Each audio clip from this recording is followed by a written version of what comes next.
चलो ये क्वेश्चन देखते हैं। An alpha particle of mass m suffers one dimensional elastic collision with a nucleus at rest of unknown mass. It is scattered directly backward, losing 64% of its initial kinetic energy. The mass of nucleus कितना है? ठीक है, तो देखो अपने पास एक alpha particle है जिसका मास m है, जो मान लो इस तरफ से जा रहा है, u1 ले लेते हैं। एक अपने पास न्यूक्लियस है जिसका मास नहीं पता है, तो मैं m2 ले लेता हूँ, और इसका जो u2 है वो 0 है क्योंकि वो रेस्ट पे है। ये हो गए कोलाइड। कोलाइड के बाद क्या होता है? स्कैटर्ड बैक, ये जो है m अपना, ये उल्टा आता है, राइट। मान लो इसका स्पीड v1 है, और जो आपका m2 है न्यूक्लियस, वो ऑफकोर्स इधर जाएगा क्योंकि टोटल कंजर्वेशन ऑफ मोमेंटम देखा तो मोमेंटम का इनिशियल डायरेक्शन इस तरफ है, पॉजिटिव आई कैप, तो ये भी ऐसे ही होना चाहिए। ये ऑलरेडी इधर है, ये तो फिर ज़्यादा ऐसा होना चाहिए मोमेंटम, है ना। ये मान लो v2 है। कंजर्वेशन ऑफ मोमेंटम लगाऊंगा, जरूरत पड़ी तो इलास्टिक कोलिशन है, काइनेटिक एनर्जी कंजर्व करूंगा, राइट। कंजर्व नहीं, यानी इसका जो दिया है वो करेंगे 64%, कंजर्व भी कर सकते हैं टोटल, लेकिन हम सिर्फ इसका दिया है 64 तो वो करेंगे। जरूरत पड़ी तो कोएफिशिएंट ऑफ रेस्टिट्यूशन भी करेंगे, काफी कुछ है अपने पास करने को। तो conservation of momentum mu1 is equal to minus mv1।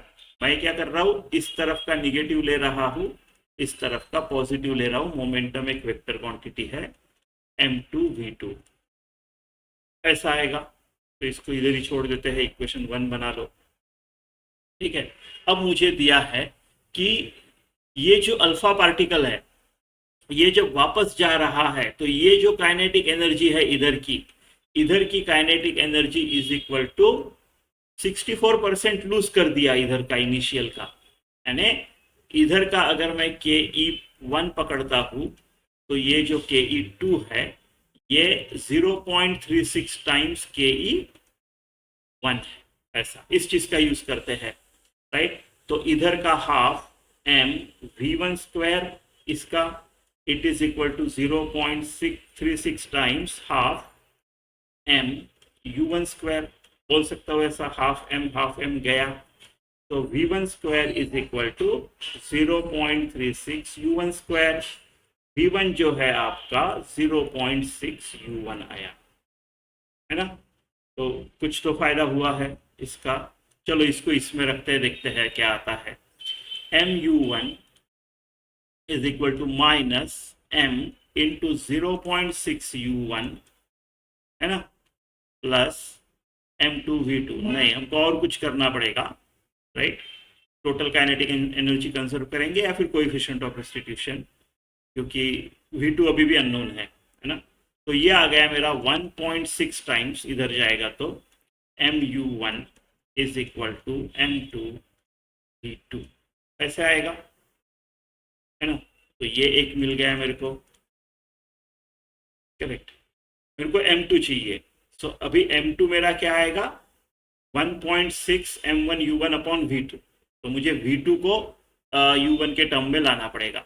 Elastic collision है, मतलब मेरा कोएफिशिएंट ऑफ रेस्टिट्यूशन 1 रहेगा। कोएफिशिएंट ऑफ रेस्टिट्यूशन क्या है, वेलोसिटी ऑफ सेपरेशन,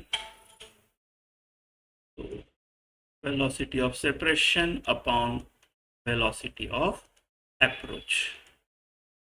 तो आपका v2 जो है वो पॉजिटिव डायरेक्शन में है, तो v2 लेते हैं, माइनस v1 देखो निगेटिव में है, minus minus plus v1 upon u1 plus में है, तो u1 ये इक्वल टू 1 होना चाहिए, मतलब v2 plus v1 is equal to u1। ये भी एक मिल गया है अभी अपने को, है ना।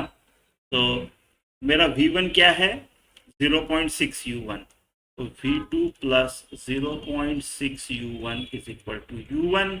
तो मेरा v2 क्या आ जाएगा, 0.4 u1। अब v2 को इधर रख देते हैं, तो m2 is equal to 1.6 mu1 upon v2 यानी कितना, 0.4 u1। तो ये हो गया 4, u1 भी कट गया, तो m2 is equal to 4m। ये वाला आपका होना चाहिए आंसर, ऑप्शन ए।